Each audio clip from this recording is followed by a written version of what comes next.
Nous commençons aujourd'hui un nouveau livre prophétique, Joël.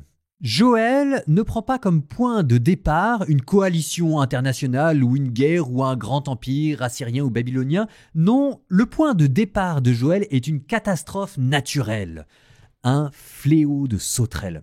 Les fléaux de sauterelles, ça existe et c'est dramatique. En 2013, par exemple, à Madagascar, vous avez eu 100 milliards de sauterelles qui ont absolument tout ravagé et vous mettez un pays entier à genoux en une journée. Mais il n'y a plus rien après. Et probablement qu'en Juda, il y en a eu un, et c'est à partir de cet événement-là que Joël a prophétisé le jour du Seigneur. Alors, je dois quand même dire que certains exégètes, d'ailleurs la majorité, généralement mettent Joël après l'exil. J'ai choisi de suivre pour une fois la version minoritaire et de le mettre avant l'exil, et je vous le mets là juste après Michée. Michée présentait contre Juda un premier niveau d'avertissement, mais duquel on pouvait se repentir. Là, avec Joël, toujours contre Juda, on passe à un autre niveau. Avec ce fléau de sauterelles et le jour du Seigneur qui arrive, c'est Dieu qui promet une catastrophe, mais de grandeur internationale. Le fameux jour du Seigneur, Yom Yavé, qui est quelque chose d'absolument... Attendez quelques instants, vous allez l'écouter. Ce sera le passage du chapitre 1, le fléau de sauterelles, chapitre 2, le jour du Seigneur. Vous allez commencer chapitre 1 avec ces sauterelles. Vous savez, dans l'histoire de l'humanité, ce ne sera pas la première fois qu'une catastrophe naturelle est interprétée comme un fléau divin. Vous pouvez par exemple penser à la crise du Covid. Là, ce qui est intéressant, c'est que le texte vous donne certains critères. Pourquoi est-ce qu'il est évident que c'est Dieu qui a envoyé les sauterelles ? Alors déjà, parce que ça s'est déjà vu dans la Bible. Souvenez-vous des 10 plaies d'Égypte et puis souvenez-vous des fléaux dans le livre du Deutéronome.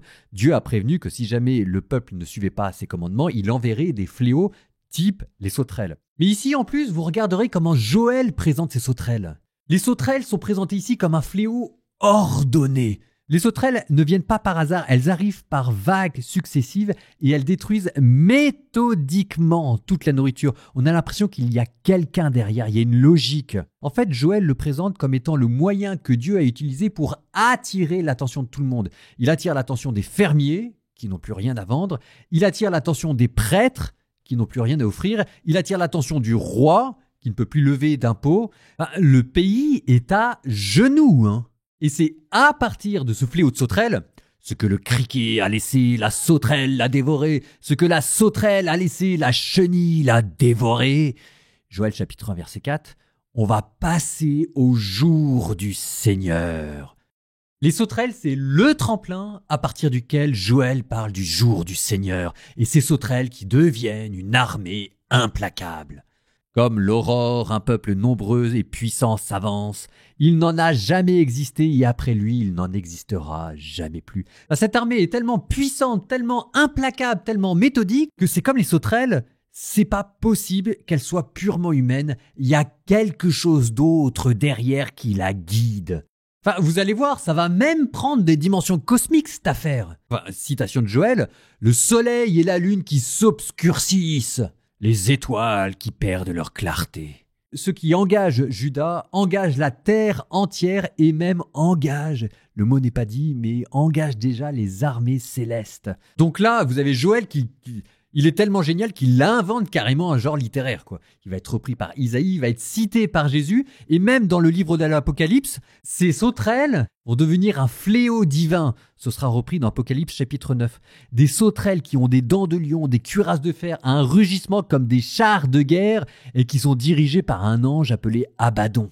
Et puis, brusquement, fin du chapitre, une fois que Joël a bien effrayé tout le monde, il va vous présenter Dieu qui tout d'un coup vous ouvre une porte de sortie dans l'espoir que vous mettiez à courir pour la prendre. C'est comme si c'était Dieu qui, à la place de vous dire « Courage, fuyons », vous disait « Courage, repentez-vous ».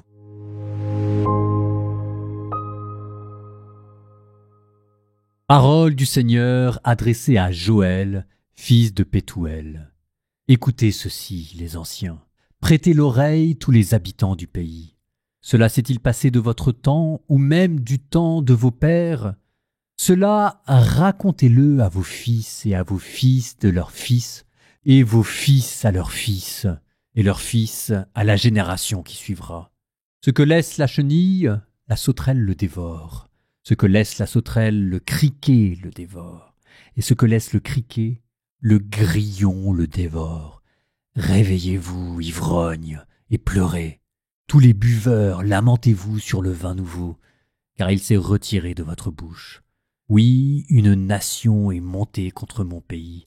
Elle est puissante et innombrable. Ses dents sont les dents d'un lion. Elle a les mâchoires d'une lionne. Elle a fait de ma vigne un désert.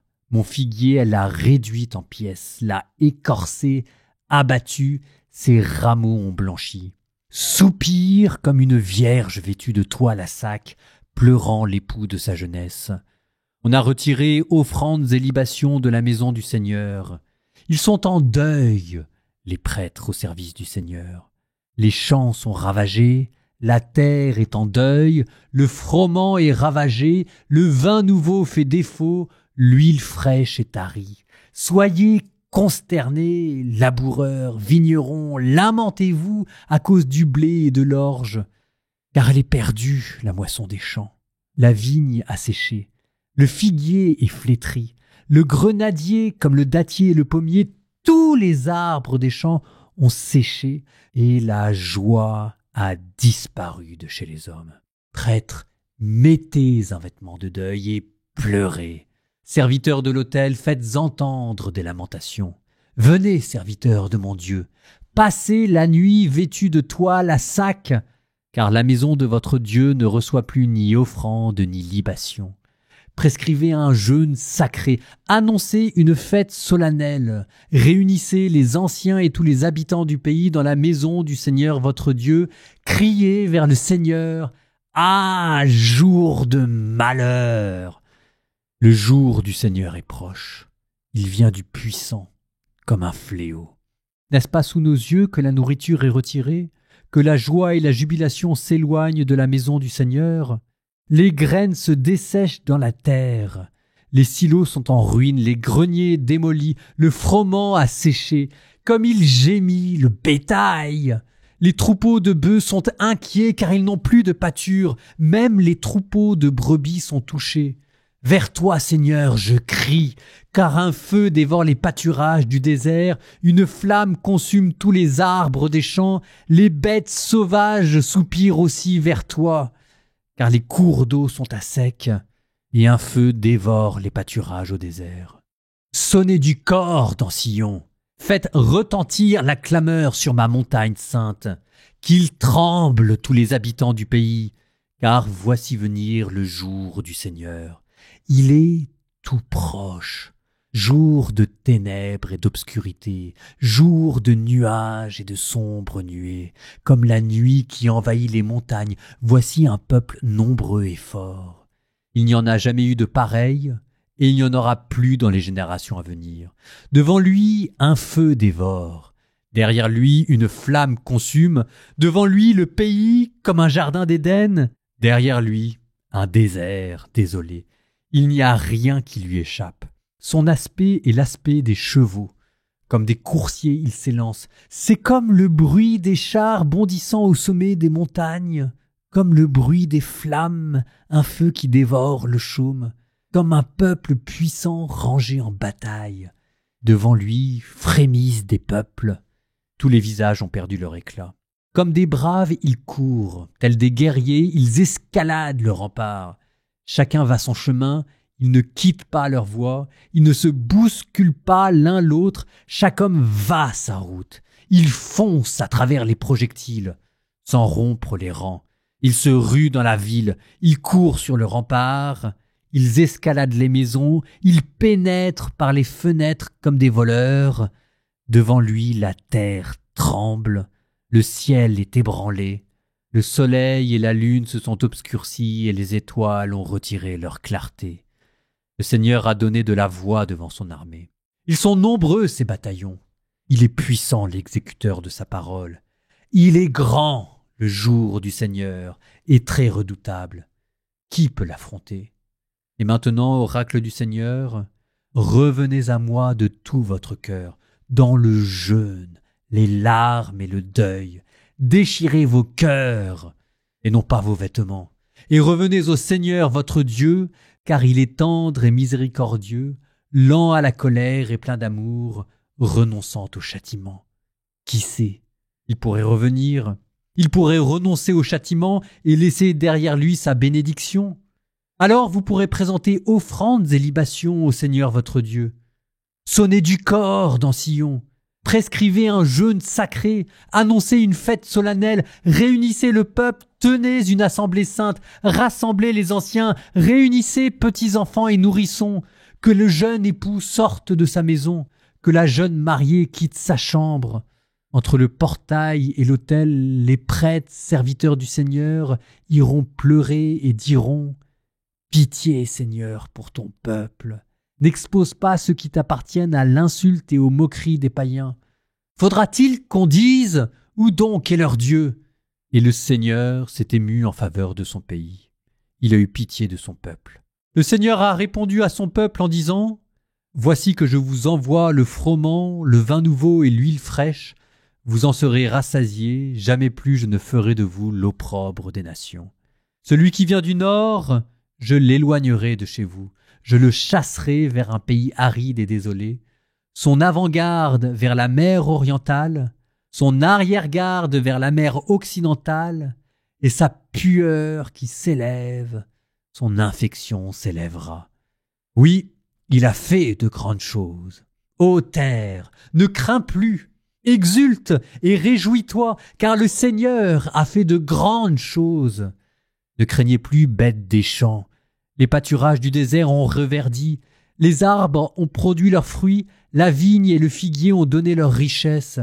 Fils de Sion, exultez, réjouissez-vous dans le Seigneur votre Dieu, car il vous a donné la pluie avec générosité, il a fait tomber pour vous les averses, celles de l'automne et celles du printemps, dès qu'il le fallait. Les granges seront pleines de blé, les cuves déborderont de vin nouveau et d'huile fraîche. Je vous rétribuerai pour les années dévorées par la sauterelle, par le criquet, le grillon, la chenille, ma grande armée envoyée contre vous. Et vous mangerez à votre faim, vous serez rassasiés, et vous célébrerez le nom du Seigneur votre Dieu, car il a fait pour vous des merveilles. Mon peuple ne connaîtra plus jamais la honte, et vous saurez que moi, je suis au milieu d'Israël, que je suis le Seigneur votre Dieu, il n'y en a pas d'autre. Et mon peuple ne connaîtra plus jamais la honte.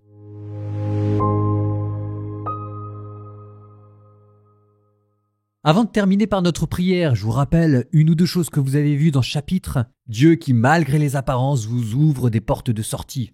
Dieu qui, lent à la colère, tendre et miséricordieux. Et puis autre chose, c'est un chapitre qui vous rappelle aussi que notre horizon, notre destinée, elle se trouve aussi dans ce jour du Seigneur qui pour nous s'appelle le jugement dernier. C'est ça ce que les prophètes sont en train de découvrir. En guise de prière, je vous cite un passage de l'Évangile. Au nom du Père et du Fils et du Saint-Esprit. Amen. Aussitôt, après la détresse de ces jours-là, le soleil s'obscurcira, la lune ne donnera plus sa clarté, les étoiles tomberont du ciel et les puissances des cieux seront ébranlées. Alors paraîtra dans le ciel le signe du Fils de l'homme. Alors toutes les tribus de la terre se frapperont la poitrine et elles verront le Fils de l'homme venir sur les nuées du ciel avec puissance et grande gloire. Il enverra ses anges au son de la grande trompette et ils rassembleront ses élus des 4 vents depuis une extrémité des cieux jusqu'à l'autre. Maranatha, viens Seigneur Jésus.